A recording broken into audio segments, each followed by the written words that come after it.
Really great to be back. I've been here a number of times, and I feel like I'm at home. And yeah, thank you.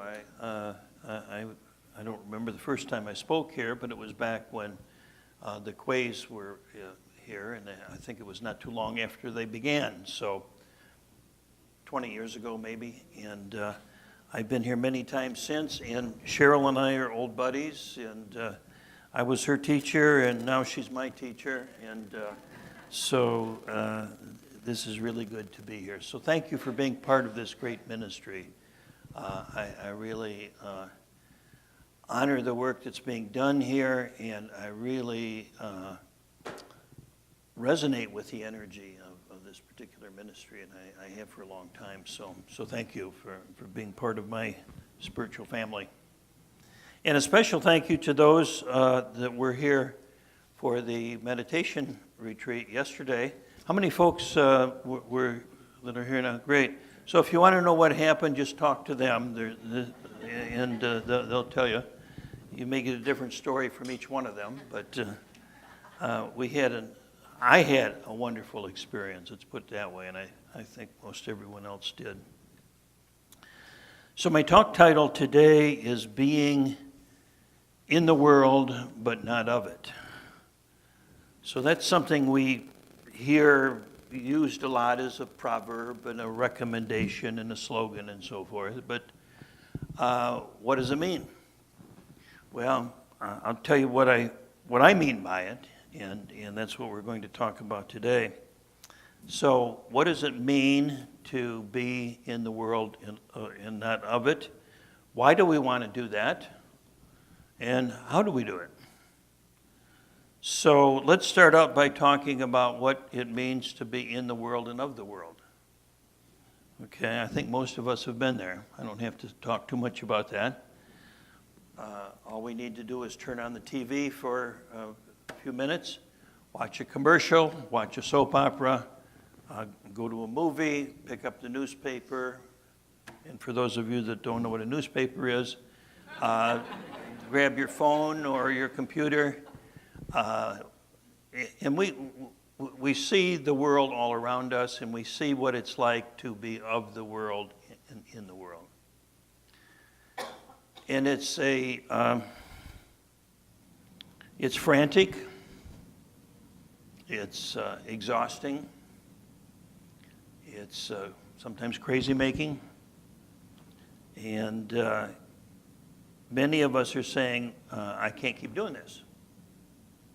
So what can I do differently? You say that it's quite clear. It's quite clear, I think, to virtually anyone that it's not working. Whatever it is we've been doing is not working, and something needs to change. And so that's what we're going to talk about. And of course, we're in unity, and whenever we talk about change, where do we begin? Wow. Okay. So that's one of the things about being in the world and not of it, is that we don't turn to the world for our guidance. We turn within.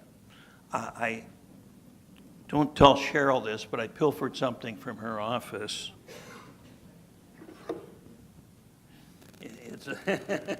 It's a wonderful plaque I just discovered. It says, who looks outside simply dreams, who looks inside has awareness. Okay? So, thank you for that. And I'll make sure I don't take it with me. So, when we look outside, and only outside, it's like trying to fix the world by looking in a mirror.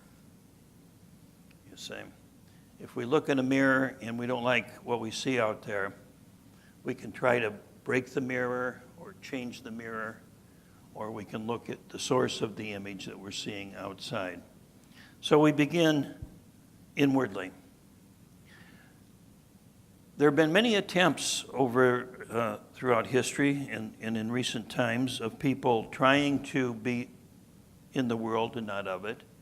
You know, one example is what I call the the backward escape. And sometimes there are communities of Christians that say, well, if we live as if it's still 1850 and ignore the modern world, that's our way of being in the world and not of it. And if that works for them, if that works for you, that's wonderful. To me, that's not enough, just to go back in time to escape the world. There's also an escape that I call the upward escape. And I see this a lot when I go to places like Sedona or Santa Fe, where people are looking for visitors from the stars, or maybe they believe they were visitors from the stars, and they're here because their spaceship crashed, and they can't wait to get back home. That's what I call the upward escape. And some of those folks never really quite landed. They're still circling the planet. And again, they're beautiful folks. I've been there myself. That's not what I'm talking about being in the world and not of it. And then there's another one that I've encountered, and this is I call it the inward escape. And this is also what I call the counterfeit Buddha. So this is when we sort of take on the persona of being enlightened and pretend like nothing's bothering us, when indeed what we're really doing is just suppressing our feelings and trying not to acknowledge what's really taking place. So I'm not talking about any of that in being in the world and not of it. It's not about dissociating. It's not about rejecting. It's not about judging. It's being fully in the world and yet fully not of the world. A quote from Deepak Chopra. The world sometimes feels like an insane asylum. You can decide to be an inmate, or you can pick up your visitor's badge. You can be in the world but not engage in the melodrama of it. You can become a spiritual being having a human experience thoroughly and fully. And I would, if I may, correct that a little bit and say you are a spiritual being having a human experience. And our work is to recognize that reality, that we are spiritual beings having a human experience. That it is possible to live in the world consciously, sanely, and effectively and passionately, but not get caught up in the craziness of the world. It's not easy to do. And it's something we do, and then we, 2 steps forward, 3 steps backwards kind of a thing. I'm a spiritual being having a human experience. Yeah, we may believe that. We hear that a lot in Unity.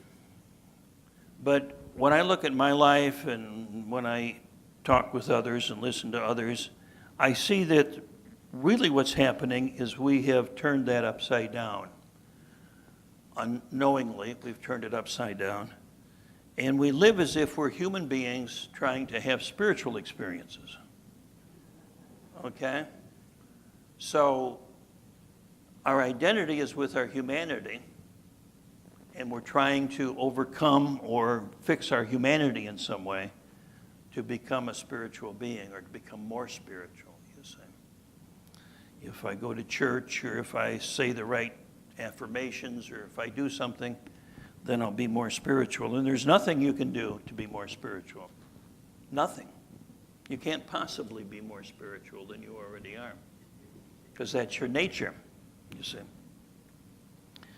What is it? There's a Chinese proverb that says the white goose need do nothing to make itself white. That's its nature, you see. It's what it is. It's who it is. But we get that turned around. So how do we turn it back? It's one thing to believe something, And it's a good start to believe that I'm a spiritual being. But it doesn't really mean a whole lot unless I can know that I can live that, you see. If I need to take a driver's test and I tell them I believe I can drive, I've been affirming it, I've been reading about it, I know I can do it, so give me my license. Sorry, it doesn't work that way. You have to know how to do it. You have to be able to live in a way that it's part of your life. And so that's what we're about here. We begin by studying, we begin by believing, but the belief alone is only at best the first step.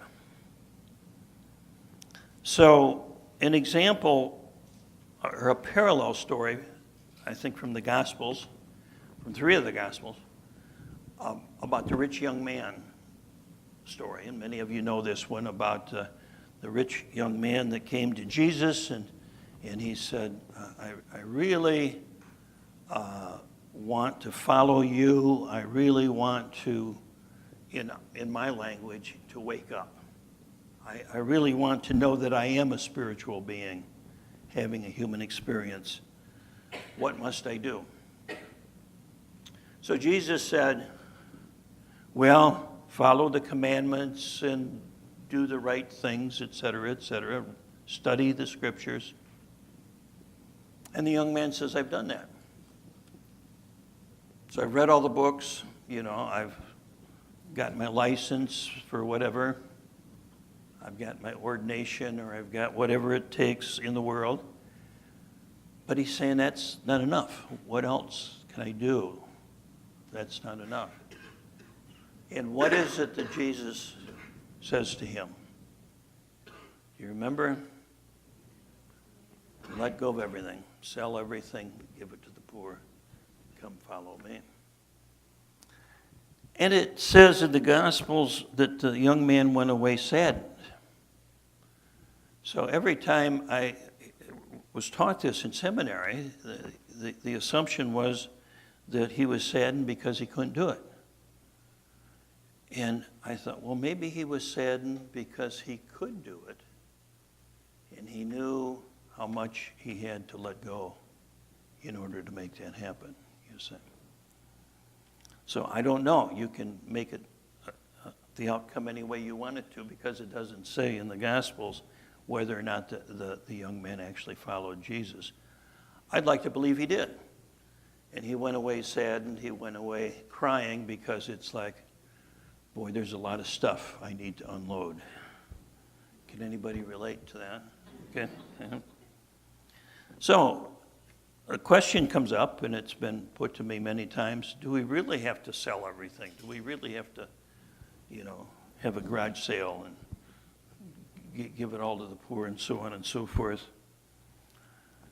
There's another story in the Bible, in the Old Testament, about Abraham.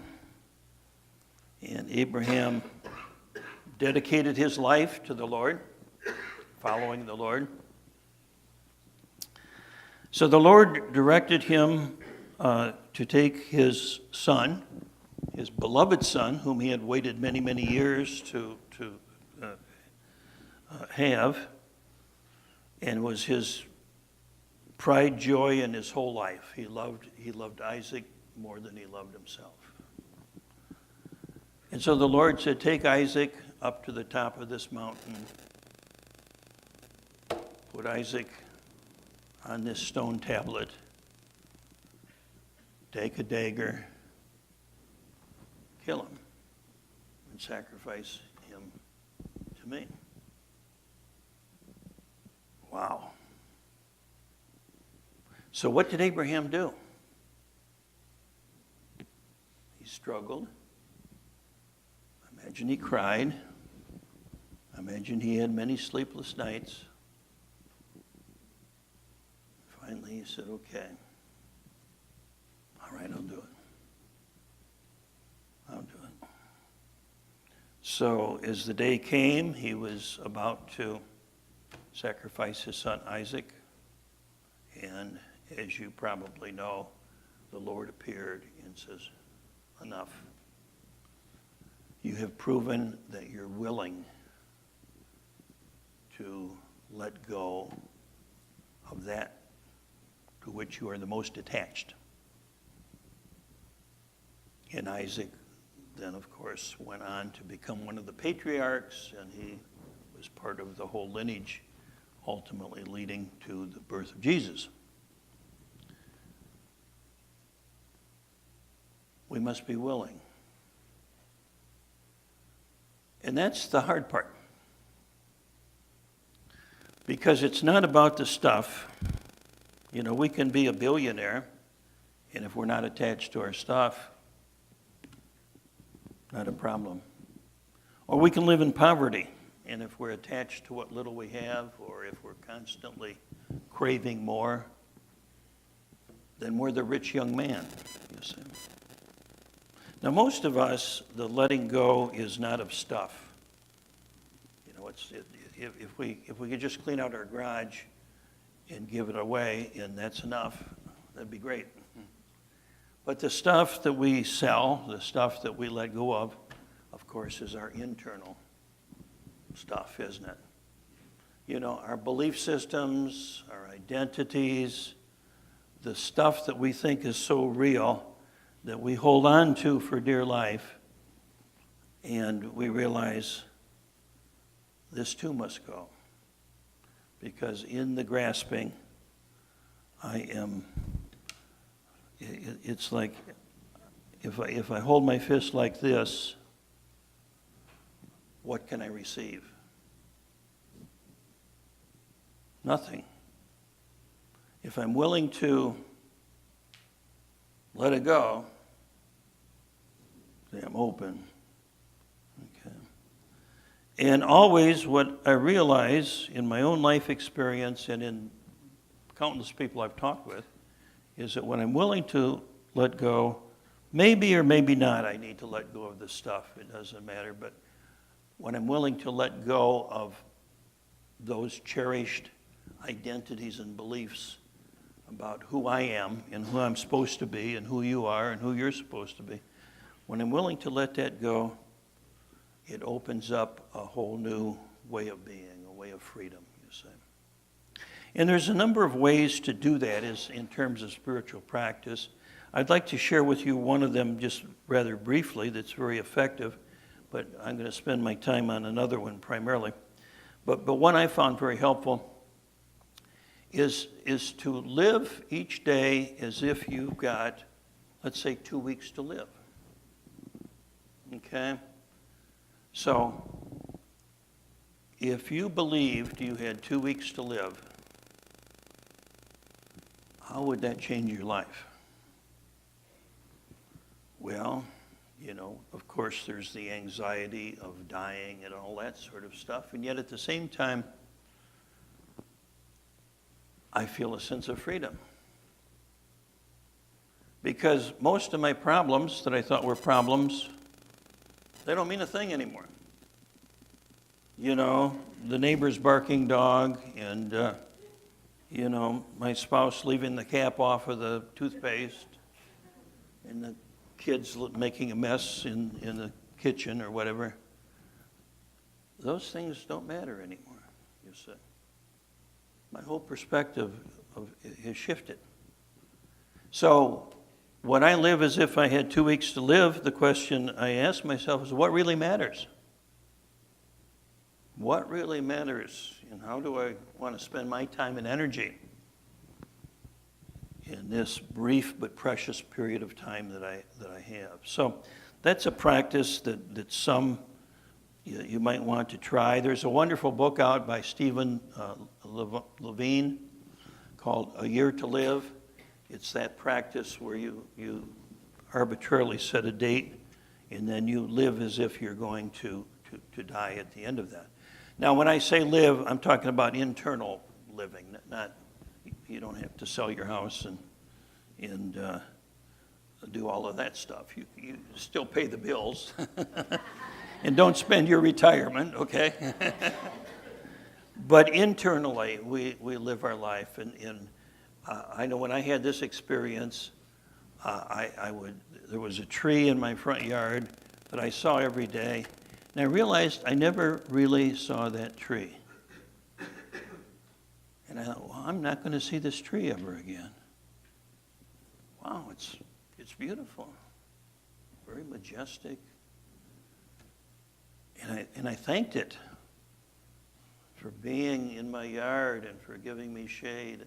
And I realized how much there was in my life and how many people in my life were like that I just took for granted because I thought I'd live forever. But in knowing that I've got just a few days or a few months left, everything and everyone became precious to me. Very, very powerful practice.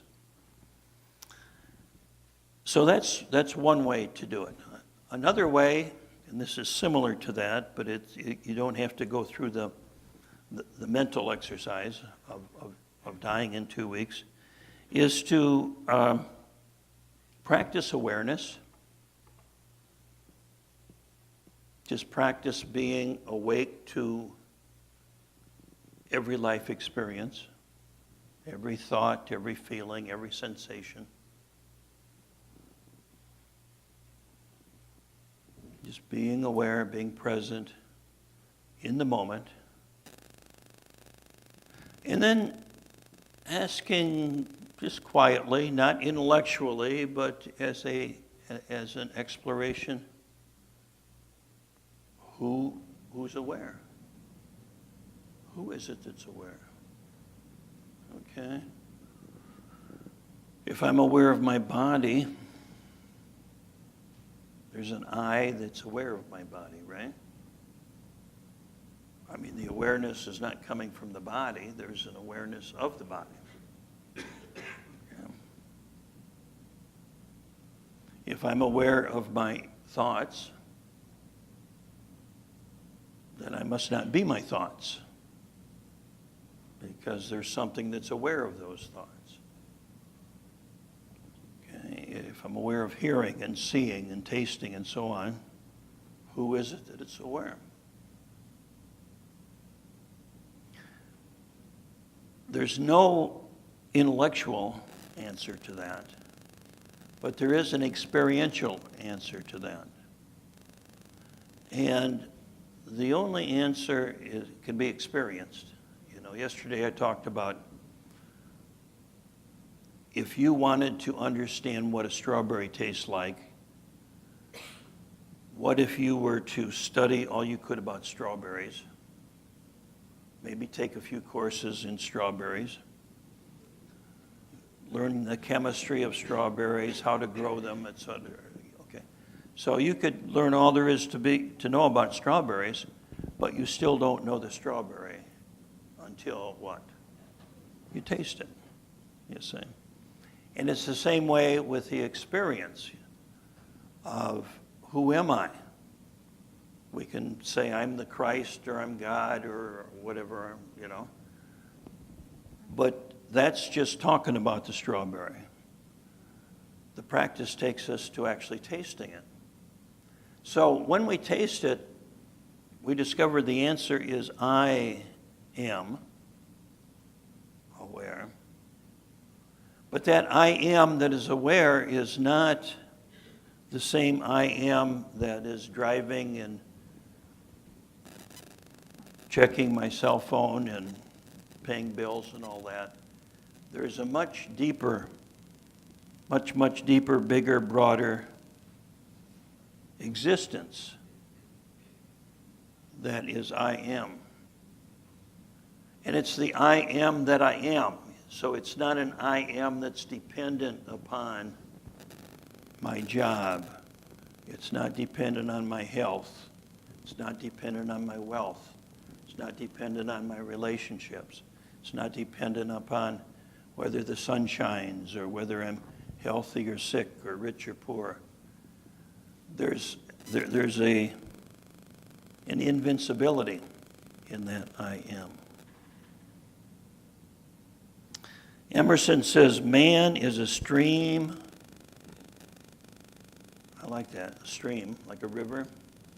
Man is a stream whose source is hidden. Our being is descending into us from we know not whence. We are a stream. You are a stream whose source is hidden. Your being is descending into you from we know not whence. So that being, that experience of I am that I am, is our connection. It's not our connection because it's already who we are, but it's our realization that I am all that I've ever been looking for and much more. Emerson also says, we are like a man standing on the back of a whale fishing for minnows. Okay? That a great picture? So when we realize that we are on the back of the whale, we no longer need to chase the minnows. And sometimes we need to stop chasing the minnows to make that realization. We don't see the whale because all we see are the minnows out there. We don't look down. We don't look inward. We're always looking outward. This is a quote from Carl Jung, by the way, in the plaque. We look outward, we're in a dream. We look inward, we're in awareness. When we look inward, we're awareness. And then when we look outward, we see the world as it is, not the dream that we believe that it is. Okay. So right now we're living in a dream. It's a collective dream. It's a very powerful dream. It's some might call it a nightmare, or at least it's what kids would call a bad dream in many ways. And what's the solution for a bad dream? Well, there's two things you can do. You can try to make it a good dream, right? Or what? Wake up. Exactly. And once we wake up, then we realize that whatever I need to do, I can do from an awakened place, not from a place of being caught up in the dream itself. Rather than losing our life, we live from the very source of our life. You know, the Master says, he who seeks his life will lose it. He who loses his life for my sake will find it. And when he says, for my sake, my understanding of that is for the sake of the I am, the I am that I am, the Christ. So it's possible. And in fact, it's not only possible, but I think it's inevitable that someday all of us, each of us, will be fully in the world and not of it. And we will be spiritual beings, or know that we're spiritual beings having a human experience. And this is really what the world needs now. Einstein is famous for that quote that you can't solve a problem from the same level of the problem. We've been trying to fix the world with the mind of the world. Maybe it's time to let go and try it a different way, huh? So we can be fully, creatively, powerfully, passionately in the world. We don't have to go back 100 years. We don't have to go to the Pleiades. You know, we don't have to pretend like we're detached and unmoved by the world. We can be scared, we can be angry, we can grieve, we can be happy, we can have the whole human experience, but it's an experience. It's not our being. Okay. And so as we pay attention to our experience, we say, who is it that's having this experience? In meditation and in the practice of self-awareness, we move to that place where we can say, I am. I am. And so that I am within me salutes, honors, loves, blesses the I am within you. So namaste. And thank you all for being part of this great ministry. Thank you. Thank you very much. Thank you for that reminder. Now we're going into our meditation, so we're going to have the opportunity to practice a little bit.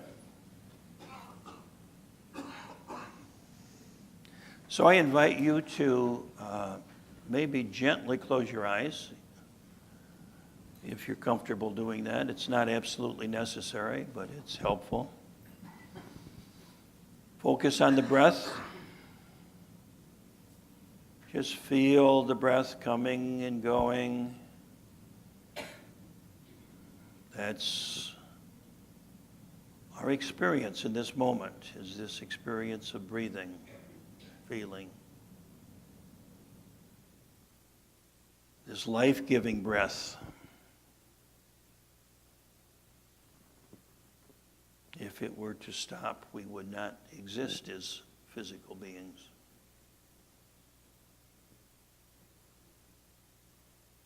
Notice our thoughts, our feelings, the sensations in your body, the sounds that you hear.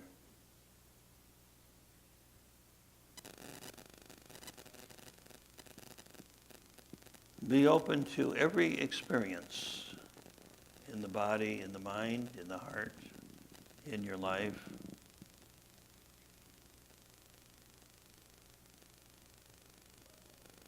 And then I invite you to just very gently notice who it is, what it is that's aware.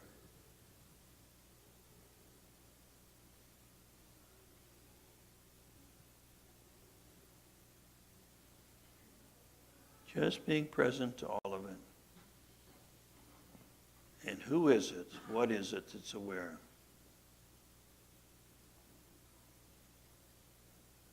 And from that deep awareness of the source of your being, from that hidden source that descends from the heart of the universe itself, I invite you to experience that I am. I am.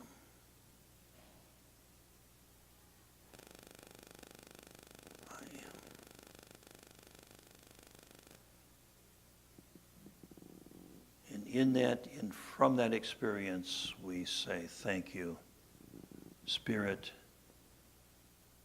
Thank you, and Amen.